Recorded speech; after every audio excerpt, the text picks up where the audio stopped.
Ano yan? Ako po, cash. Need lang talaga.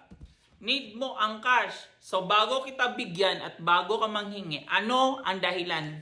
Bakit need mo ng cash? Baka pang scatter mo yan, ha? Pero dahil nag-comment ka, sige, wait. Okay, bibigyan kita ng isang Infinix tapos cash. 1, 2, 3, 4, 5 kyaw. Okay? So, 5 kyaw tapos isang Infinix. Brand new seal 2, oh.